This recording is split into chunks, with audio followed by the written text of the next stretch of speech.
जी, तो पार्टिसिपेंट्स में बात कर रहा था इंटरवल स्केल की, कि इंटरवल स्केल में आपके पास जो स्कोर आता है, आप उसको क्या करते हैं, उसके मुख्तलिफ इंटरवल बना लेते हैं और इंटरवल बनाने के बाद आप उसके सामने फ्रीक्वेंसी नोट कर देते हैं। ये बिल्कुल इस तरह से है जैसे आपके पास 30 के करीब स्टूडेंट है या 20 स्टूडेंट थे, उनका आपने एक टेस्ट लिया है और वो टेस्ट लिया आपने 50 नंबर का।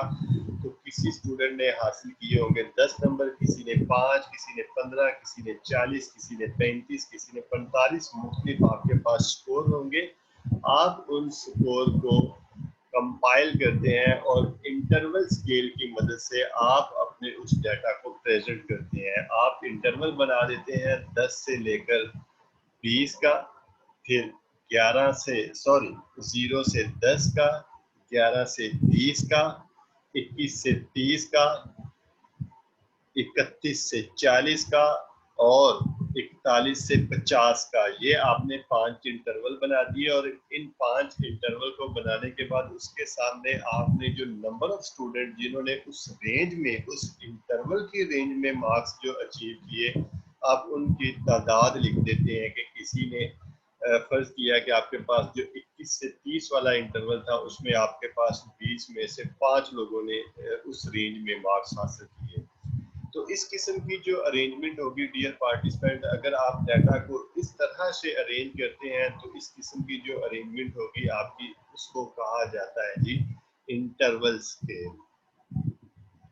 नेक्स्ट है जी आपके पास रेशियो स्केल। तो जैसे हमने इस टॉपिक के स्टार्ट में देखा था कि जो नॉमिनल स्केल थी आपके पास वो lowest level of measurement scale था, इसी तरह आपके पास जो रेशियो स्केल है ये highest level of measurement scale है। ये आपको पास्ट जो पेपर्स है आपके, उनमें ये बहुत दफा ये क्वेश्चन पूछा जा चुका है, ये क्वेश्चन बहुत ज्यादा दफा आ चुका है। तो इसलिए आप लोगों ने प्लीज इसके ऊपर फोकस रखना है, इसको अच्छे से मेमोराइज करना है कि आपके पास जो लोएस्ट लेवल ऑफ मेजरमेंट है वो आपके पास नॉमिनल है जी, और जो हाईएस्ट लेवल है आपके पास वो है जी आपके पास रेशियो स्केल। रेशियो स्केल को एक तो आपको लेकर, रेशियो स्केल को लेकर एक तो आपको क्वेश्चन इस तरह से आ सकता है कि कौन सी जो मेजरमेंट स्केल है वो हाईएस्ट लेवल की है या हाईएस्ट इंपॉर्टेंस की है, या दूसरा जो बहुत अहम क्वेश्चन है, इसको लेकर बहुत अहम टॉपिक है और प्रीवियस जो आपके पेपर्स हो चुके हैं उनमें ये मोस्ट रिपीटेडली क्वेश्चन आपसे पूछा जा चुका है। क्वेश्चन इस तरह से आता है कि वो कौन सी आपके पास मेजरमेंट स्केल है जिसमें एब्सोल्यूट 0 पॉइंट होता है। तो वो भी डियर पार्टिसिपेंट आपकी रेशियो स्केल है।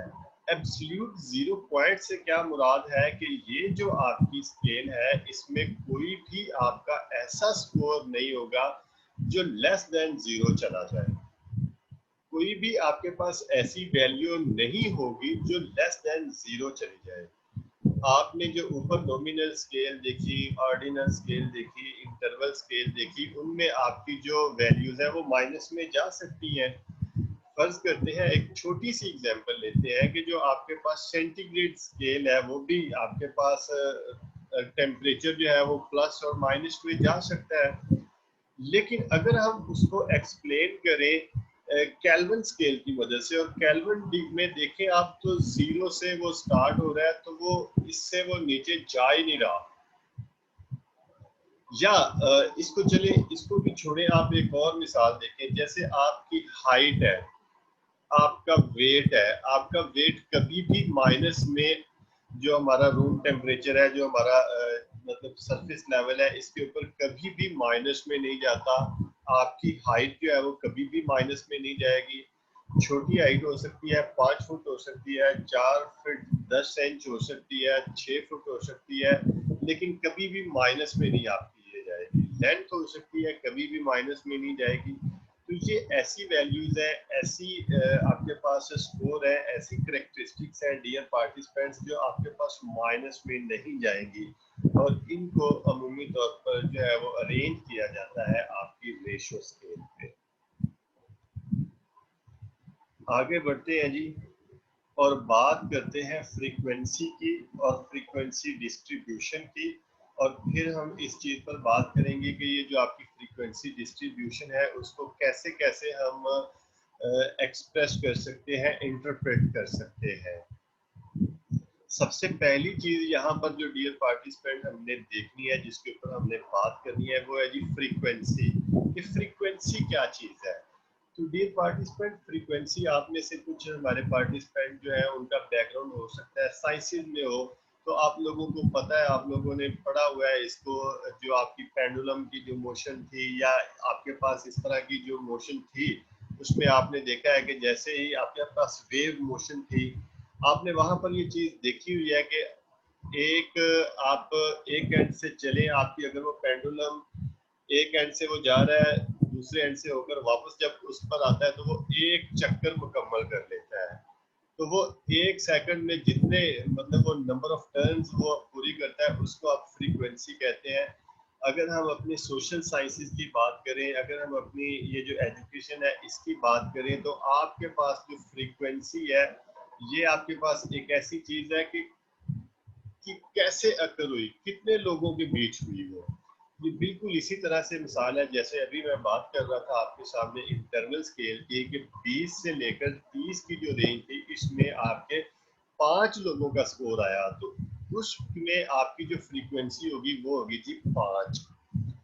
उसके बाद आगे आपके 31 से लेकर 40 की रेंज में फर्ज किया आपके 8 लोगों का स्कोर आया, तो उस रेंज में जो आपकी फ्रीक्वेंसी होगी डियर पार्टिसिपेंट, उसको कहा जाएगा 8।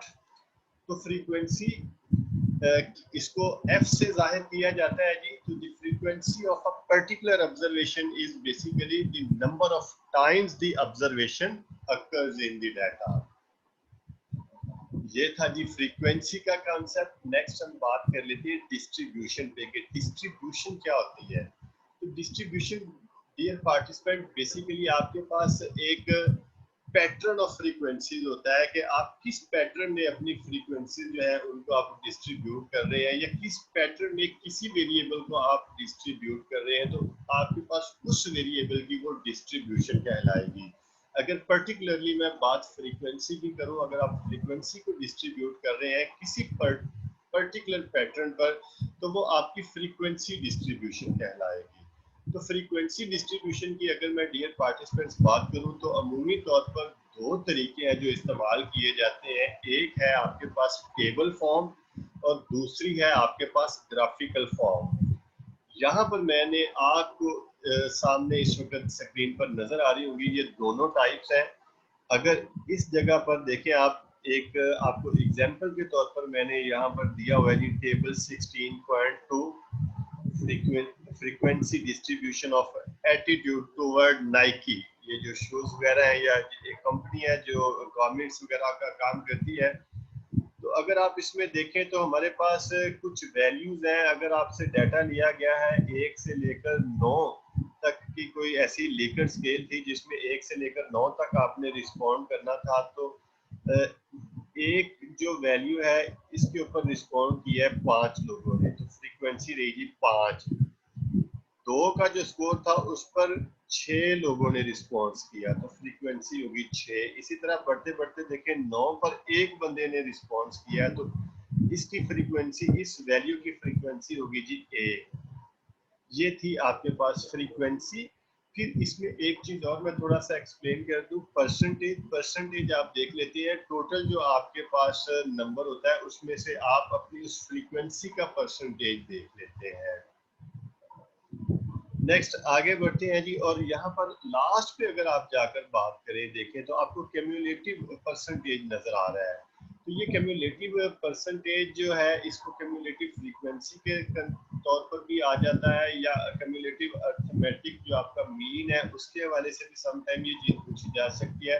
तो क्यूमुलेटिव का ये मतलब है कि आप जो लास्ट वैल्यूज हैं उनको आप नेक्स्ट वैल्यू जो है उसमें आप ऐड करते चले जाते हैं।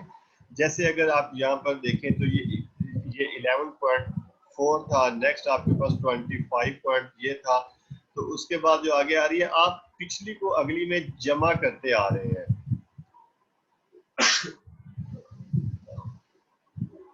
तो ऐड करते हुए आप टोटल जो परसेंटेज थी आप उस तक पहुंच जाते हैं। तो ये थी जी आपकी क्यूमुलेटिव परसेंटेज। दूसरी जो आप लोगों के सामने इस वक्त डिस्ट्रीब्यूशन है वो है जी आपकी ग्राफ की सूरत में।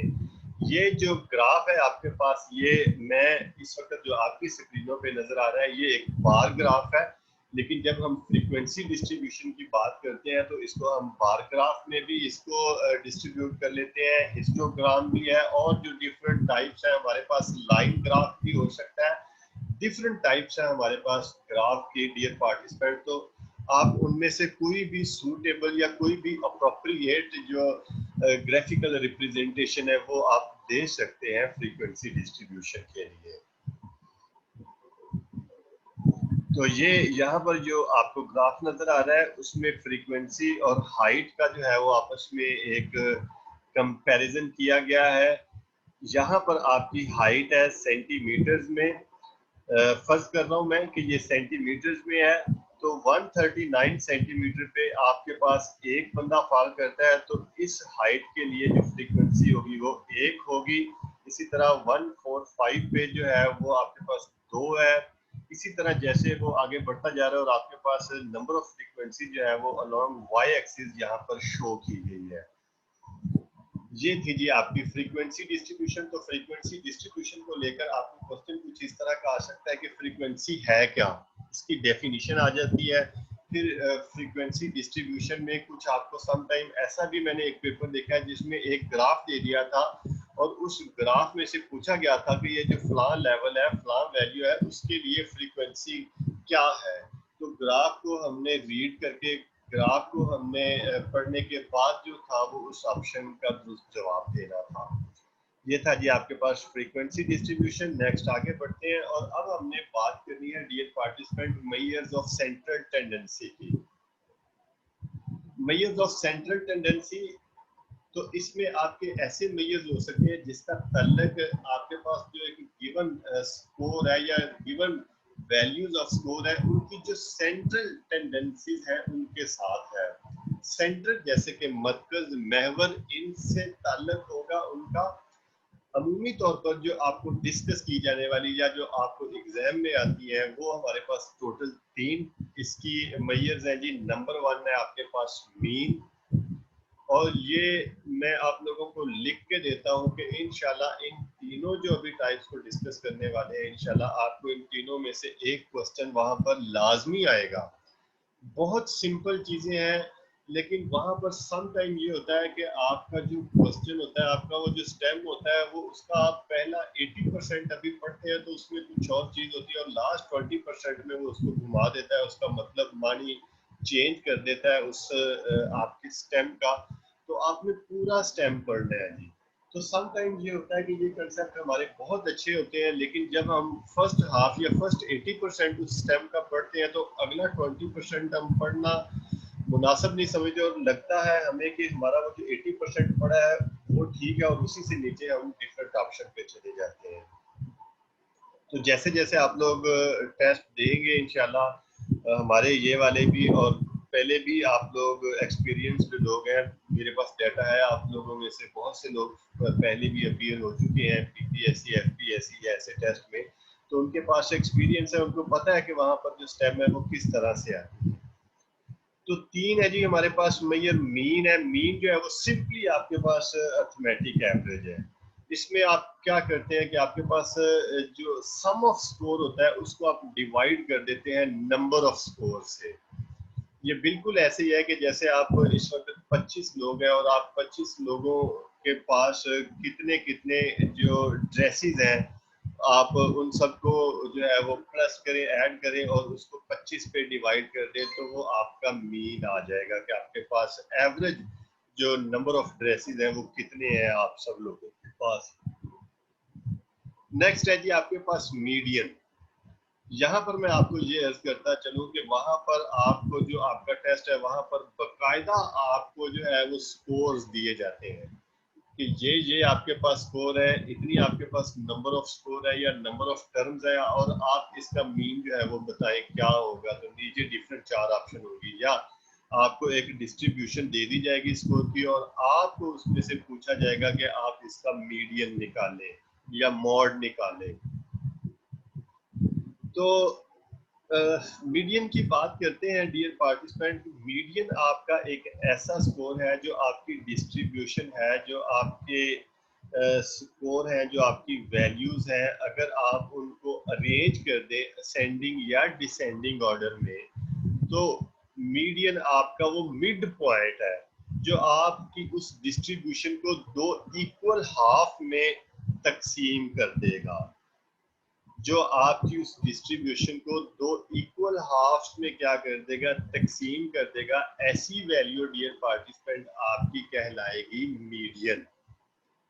मैं यहाँ पर थोड़ा सा और आपको एक्सप्लेन करता चलूं कि अगर आपके पास नंबर ऑफ वैल्यूज जो है वो ऑड नंबर है, फर्ज किया आपके पास तीन वैल्यू है 2, 7, 9, तो आपने इनको अरेंज कर लिया अपने असेंडिंग ऑर्डर में। पहले 2 आ गया, 7 आ गया, 9 आ गया। अब इसमें जो सेंटर वाली आपके पास वैल्यू है 2, सॉरी 7, वो आपके पास एक ऐसी वैल्यू है जो उस डिस्ट्रीब्यूशन को दो इक्वल हाफ में तकसीम कर रही है। आपके उस तरफ भी एक आपके पास फिगर है, लेफ्ट साइड पे भी एक फिगर है। इसी तरह अगर आपके पास 5 हो, 7 हो, या कोई भी आपके पास ऑड नंबर हो, तो उसमें जो सेंट्रल पॉइंट होता है आपका, जो उस डिस्ट्रीब्यूशन को दो इक्वल हाफ में डिस्ट्रीब्यूट कर दे, तो वो पॉइंट, वो स्कोर आपका कहलाता है जी मीडियन। लेकिन अगर आपके पास वो जो डिस्ट्रीब्यूशन है वो इवन नंबर में हो, आपके पास 8 नंबर ऑफ स्कोर हो, 10 हो, 16 हो, 20 हो, तो फिर क्या होगा कि जो दो सेंटर वाली वैल्यूज होंगी वो दोनों आपकी जो है वो मीडियन का रोल प्ले करेंगी। वो दो टर्म्स ऐसी होंगी जो आपकी उस डिस्ट्रीब्यूशन को दो इक्वल इक्वल हाफ में जो है वो डिस्ट्रीब्यूट कर रही होंगी। तो वहां पर जब आपने मीडियन फाइंड आउट करना है, तो वो जो दो दरमियान वाली वैल्यूज होंगी उनका आपने एवरेज निकालना है। कि आपके पास फर्ज किया वो दो जो दरमियान में थी, एक 6 थी, एक 8 थी, तो आप 6 और 8 को जमा कर देंगे, 14 हो जाएगा। इसको दो पर तकसीम कर दें तो आपका 7 आ जाएगा। तो वहां पर आपका मीडियन जो होगा वो 7 होगा। तो ये थोड़ा सा फर्क था आपका। इसको लेकर आपको क्वेश्चन ऐसे ही आता है जी कि मीडियन होता क्या है, इसकी डेफिनेशन जो है वो पूछ लेता है कि मिड पॉइंट होता है, या कभी इसको घुमा के थोड़ा ऐसे पूछ लेता है कि वो कौन सा आपके पास मेजर ऑफ सेंट्रल टेंडेंसी है जो एक डिस्ट्रीब्यूशन को दो इक्वल हाफ में डिस्ट्रीब्यूट कर देता है, तो वो भी आपका मीडियन है जी। तो मीडियन के लिए जो शराइत है हमारे पास, तो उनका आपने ख्याल रखना है कि पहले तो आपने डाटा को ऑर्डर देना है, अरेंज करना है, आइदर इन असेंडिंग और डिसेंडिंग ऑर्डर। दूसरी जो चीज है वो आपने इस चीज का ख्याल रखना है कि अगर आपके पास ऑड नंबर है तो देन जो सेंट्रल वैल्यू है ए की वैल्यू होगी, वही मीडियन होगा। लेकिन अगर आपके पास नंबर ऑफ स्कोर जो है वो इवन है, तो आपके पास जो दरमियान वाली दो होंगी वो आपके पास उनका जो एवरेज होगा वो आपका मीडियन होगा। अब चलते हैं हम तीसरी जो हमारे पास मेजर है सेंट्रल टेंडेंसी की, जिसका नाम है डियर पार्टिसिपेंट मोड। इसको अमूमी तौर पर एम ओ से जाहिर किया जाता है, बिल्कुल उसी तरह जैसे मीडियन को एम डी से जाहिर किया जाता है। तो मोड जो है डियर पार्टिसिपेंट, ये आपकी एक डिस्ट्रीब्यूशन में मोस्ट फ्रीक्वेंटली अकर्ड स्कोर होता है। अगर मैं आपको इसकी एग्जांपल दूं तो आप इस वक्त नीचे देखें इस स्लाइड पर, आपको यहाँ पर कुछ स्कोर्स मिल रहे हैं, डिस्ट्रीब्यूशन मिल रही है। और मोड जब आपने फाइंड आउट करना है तो इसके लिए जरूरी नहीं होता कि आप उसको अरेंज करें असेंडिंग या डिसेंडिंग ऑर्डर में। तो उसको आप बगैर अरेंज किए भी आप निकाल सकते हैं। आपने ये देखना है सिर्फ कि आपके पास मोस्ट रिपीटेड वैल्यू कौन सी है, या मोस्ट फ्रीक्वेंटली अकरिंग वैल्यू आपके पास कौन सी है। तो जो आपका मोड होता है डियर पार्टिसिपेंट, आपकी जो डिस्ट्रीब्यूशन होती है उसमें आपका मोड जो है वो एक भी हो सकता है और एक से ज्यादा भी हो सकता है। सम टाइम ऐसा भी हो सकता है कि आपके पास उस पूरी डिस्ट्रीब्यूशन में कोई भी मोड ना हो।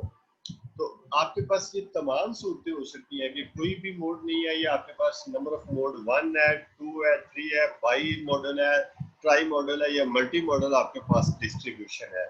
जैसे कि ये नीचे अगर आप इस वक्त स्क्रीन पर देख रहे हैं तो आपके पास एक डिस्ट्रीब्यूशन दी गई है। तो आप सब मुझे कमेंट बॉक्स में ये बताएंगे कि इस डिस्ट्रीब्यूशन में जो है वो मोड क्या है।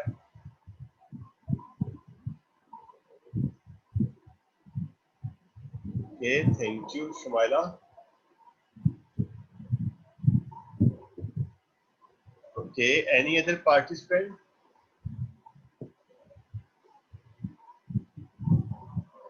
हिना बत्तूर, जज़ाकल्लाह, थैंक यू शिवगा। ओके जी, तो हम आगे बढ़ते हैं। जज़ाकल्लाह शमरा वारसी, आप सबका जवाब जो है वो बिल्कुल ठीक है। ये जो आपके पास डिस्ट्रीब्यूशन थी, इसमें अगर आप देखें तो 4 एक ऐसा स्कोर है जो 4 दफा आया है। तो 4 दफा ये इसमें क्या हुआ है, रिपीट हुआ है। तो मोस्ट रिपीटेड वैल्यू या मोस्ट फ्रीक्वेंटली अकरिंग वैल्यू आपकी मोड कहलाएगी। आगे बढ़ते हैं जी। अब हमने बात करनी है मेजर्स ऑफ वेरिएबिलिटी के हवाले से। इसको लेकर आपको बहुत ज्यादा उलझन वाले सवाल वो नहीं पूछता। सम टाइम वो ये पूछता है कि ये है कौन कौन से, और सम टाइम इसमें से वो पूछ लेता है कि ये जो रेंज है ये क्या है, आपकी वेरिएंस क्या है, स्टैंडर्ड डेविएशन क्या है। मुझे आज भी याद है हमारा जो 2016 में पीपीएससी का एग्जाम हुआ था, जो मैं क्वालिफाई किया था, उसमें हमारे पास एक डिस्ट्रीब्यूशन थी स्कोर की, और पूछा गया था कि इसकी जो है वो रेंज आप निकाल दें। नीचे 4 ऑप्शन थी, दुरुस्त ऑप्शन का हमने इंतखाब करना था। पहले हम देख लेते हैं कि वेरिएबिलिटी क्या है। जैसे हमने मेजर्स ऑफ सेंट्रल टेंडेंसी में देखा कि आपकी जो डिस्ट्रीब्यूशन ऑफ स्कोर थी उसकी जो सेंट्रल उसकी थी टेंडेंसी, जिसमें आपने मेजर किया उसका मीन, मॉड, मीडियन। अब हमने यहाँ पर बात करनी है वेरिएबिलिटी की कि उनमें गैप्स कितने, उनमें डिफरेंसेस जो है वो कितने हैं। उस जो आपके पास डिस्ट्रीब्यूशन ऑफ स्कोर दी गई है उसमें वो एक दूसरे से कितना दूर दूर स्कोर या एक दूसरे से कितना उनमें वेरिएंस मौजूद है, उनमें डिफरेंसेस कितने हैं, इनकी बात की जाएगी यहाँ पर जी। तो अगर मैं बात करूं कि आपके पास जो मेजर्स ऑफ वेरिएबिलिटी हैं, उनमें सबसे पहली जो चीज जिसको अभी हम डिस्कस करने वाले हैं और जिसके मुताल्लिक आपको इन मेजर्स को लेकर ज्यादा क्वेश्चन आता है, या मैंने अपने एक्सपीरियंस में देखा है कि इन तीनों को लेकर जिन चीजों जिस टर्म के ऊपर वो ज्यादा फोकस करता है वो है जी आपके पास रेंज। तो रेंज डियर पार्टिसिपेंट, सिंपल आपके पास एक डिफरेंस है between maximum and minimum value, between the highest and lowest value. फर्ज किया अगर आपके पास एक डिस्ट्रीब्यूशन ऑफ स्कोर है जिसमें आपकी वैल्यू जो है वो 2, 3, 7, 5, 8, 10 कुछ इस तरह की वैल्यूज हैं, तो हमने देखना है कि हाईएस्ट वैल्यू कौन सी है। जैसे अभी मैंने जो आपके सामने यहाँ पर अटर की है उनमें 10 जो थी वो हाईएस्ट वैल्यू और 2 जो थी वो लोएस्ट वैल्यू है। तो 10 माइनस 2 इज इक्वल टू 8। तो इस डिस्ट्रीब्यूशन में जो आपकी रेंज है वो होगी जी 8। तो ये था जी आपके पास रेंज का कंसेप्ट। नेक्स्ट आगे बढ़ते हैं और बात करते हैं हम वेरिएंस की, कि वेरिएंस क्या चीज है। वेरिएंस डियर स्टूडेंट, इसको अगर डिफाइन किया जाए तो it measures the average degree to which each point differs from the mean, the average of all data points. आपके पास एक डिस्ट्रीब्यूशन लिस्ट है, या अगर मैं आपको इसको इस तरह से एक्सप्लेन करूं कि जैसे आपके पास हम एक इंटरवल स्केल बना लेते हैं और उस इंटरवल स्केल में हमारे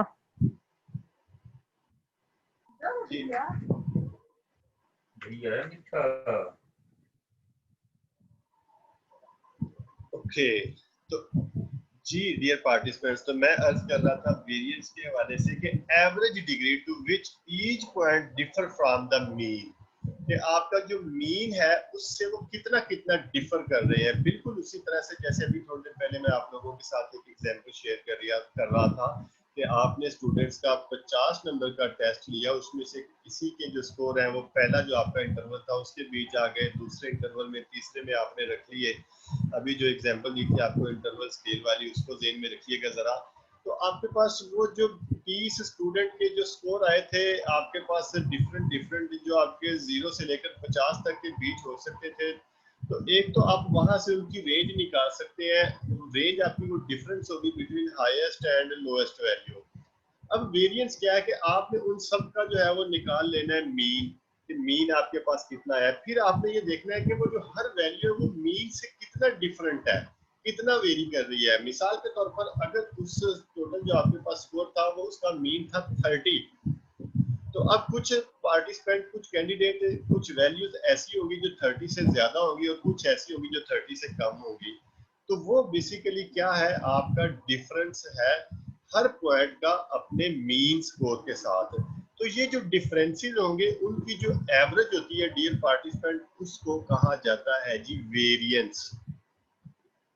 इसके बाद इसको लेकर बहुत ज्यादा तफसील में, बहुत ज्यादा उलझाव वाला मैं पहले ही अर्ज कर चुका हूँ, आपको क्वेश्चन नहीं आता। लेकिन हमारा यहाँ पर आपके सामने जो मुद्दा बयान करने के पीछे जो एक था मोटिव, वो ये था कि आप जो वेरिएंस है इसके कंसेप्ट को जरा समझ सके। बाकी इसके ऊपर ज्यादा तफसील से बात हो सकती है और वो बाद में भी बात हो सकती है, या आप सेल्फ स्टडी के तौर पर इन चीजों को देख सकते हैं। नेक्स्ट है जी हमारे पास स्टैंडर्ड डेविएशन।